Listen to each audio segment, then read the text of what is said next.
Hello guys! Magandang araw sa inyong lahat and welcome back to my YouTube channel. And today's video, I'm going to make a vlog about cooking. And I'm going to show you guys on how to make our all-time favorite Pinoy sinigang na isda at paksiw. If you're ready, please watch this. Hello mga Dabber Cats! Welcome to my YouTube channel.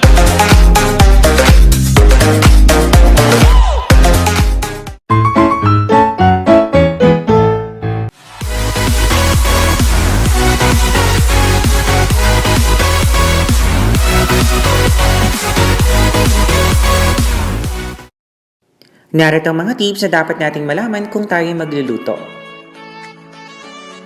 Tip number 1, mahalagang basahin natin ating recipe bago tayo magsimulang magluto.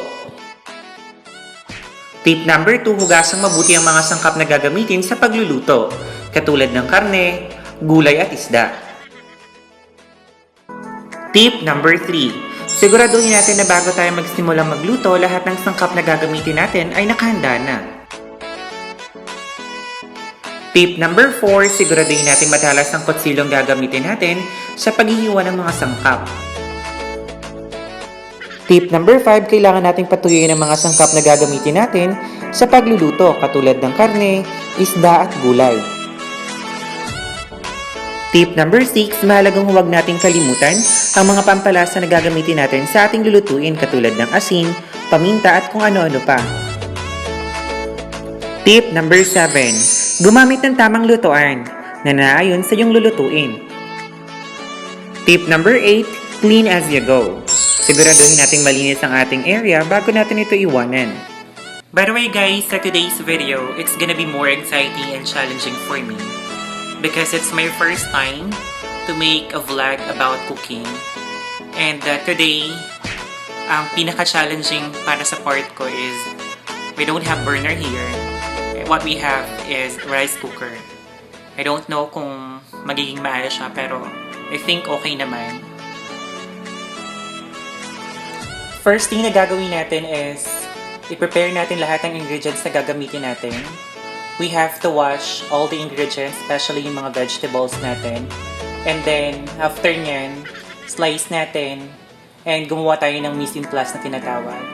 Ibig sabihin ng mise en place, kailangan lahat ng mga ingredients mo naka-prepare na bago natin siya lutuin. So, let's start.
Guys, tapos na po tayong mag-prepare at hugasan lahat ng mga ingredients na gagamitin natin.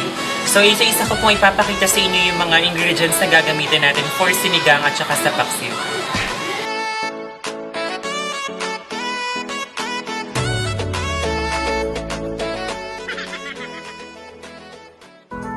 By the way, Dabber Cats, these are the ingredients na kailangan natin gamitin para sa sinigang at saka sa paksiw. First, we have tomato. So, kailangan natin siyang hiwain ng quarter. And then, ito namang eggplant. Ang tip ko guys, para hindi siya mangitim, kailangan nating ibabad sa tubig. And then, we have ginger also here at saka yung chili. And then, meron tayong onion at saka yung bawang. Ang tip ko naman guys, ang bawang at saka yung onion, hindi natin siya hinuhugasan. And then, may kalamansi. Of course, meron din tayong okra. Or in English, tinatawag natin siyang lady finger. And then, meron din tayong pechay. And of course, yung pinaka main ingredient natin sa pagluto ng sinigang at saka ng paksiw is yung isda. Kailangan natin siyang ibabad sa asin para magkaroon siya ng lasa.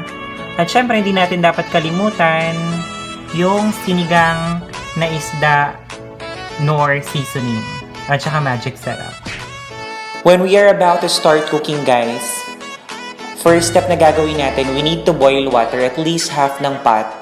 And isabay na rin natin yung tomato at saka onion. And then hayaan natin kumulo ito.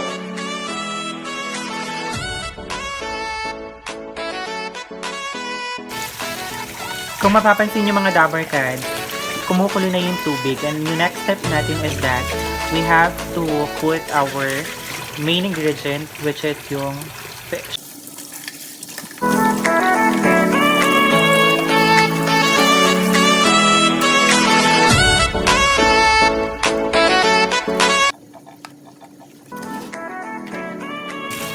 Kapag nailagay na natin yung isda, takpan ulit natin, and then after that, hintayin natin ulit na kumulo, and then saka natin ilagay yung mga gulay. Next guys na ilalagay natin is yung talong.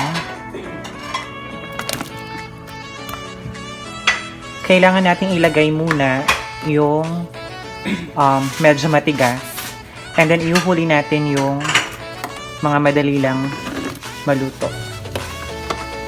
So, ayan. Nandiyan na yung okra at saka nandiyan na yung talong. And then next, pag kumulo yan, lalagay natin is yung pechay. Ayan guys. So, kung makikita ninyo, kumukulo na yung atin pong sinigang. And then yung next step na gagawin natin is that lalagay tayo ng sili.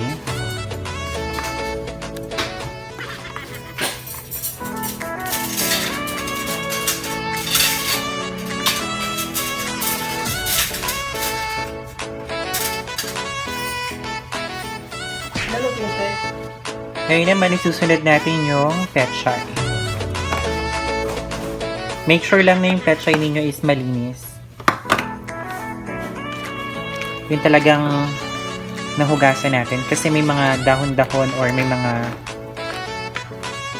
ingredients din tayo minsan na hindi natin nahugasan ng maayos. So, minsan may mga uod pa. So, for this, make sure nyo lang na nahugasan nyo talaga ng maayos. Next pa na gagawin natin, kailangan natin ilagay yung kalamansi. And then, kung gusto niyo pong lagyan siya ng seasoning, like for example, ng magic sarap, pwede naman po siya para maging malasa yung atin pong sinigang. Siyempre, para mas malasahan natin ang tunay na sinigang, kailangan natin lagyan ng sinigang na isda nor seasoning. So, ayan. Budbud po natin. Kung mapapansin po ninyo, kasalukuyan po ako nagluluto. And kumukulo na po yung sinigang na niluluto ko. And this is actually my first time na magluto sa isang rice cooker. And what I realized is that sa mga ganitong klase ng panahon, like meron tayong enhanced community quarantine. So basically, kailangan maging resourceful tayo. Not all the time, meron tayong mabibilhan ng mga fuel o kaya naman may burner tayong pwedeng gamitin. So, pwede namang gamitin pala yung rice cooker and mas makakatipid pa tayo. Finally, mga Dabarkads, after an hour, I'm done with my sinigang. And this is the final output. So, yun guys, tapos na ako magluto ng sinigang. So, ang susunod natin na gagawin is magluluto tayo ng paksiw. And na-prepare ko na rin lahat ng gagamitin natin. So,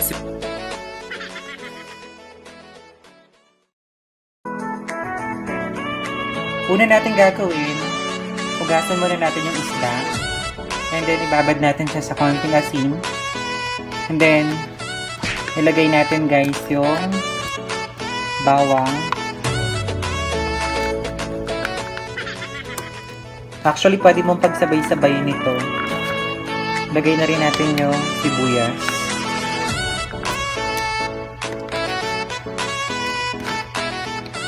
And then, sili. Ganun din yung luya.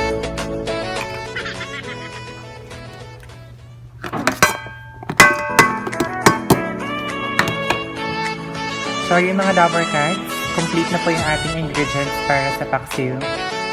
So meron po tayo dyan isda, which is yung pinaka-main ingredient. And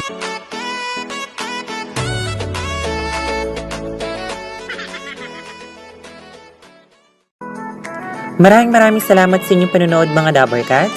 Kung inyo pong nagustuhan ang aking video, kumari lang po sana ipaka-subscribe at mag-iwan na rin ng like. Hanggang sa muli, paalam. Mga Dabber Cats, thank you very much for watching. For more updates, please subscribe my video.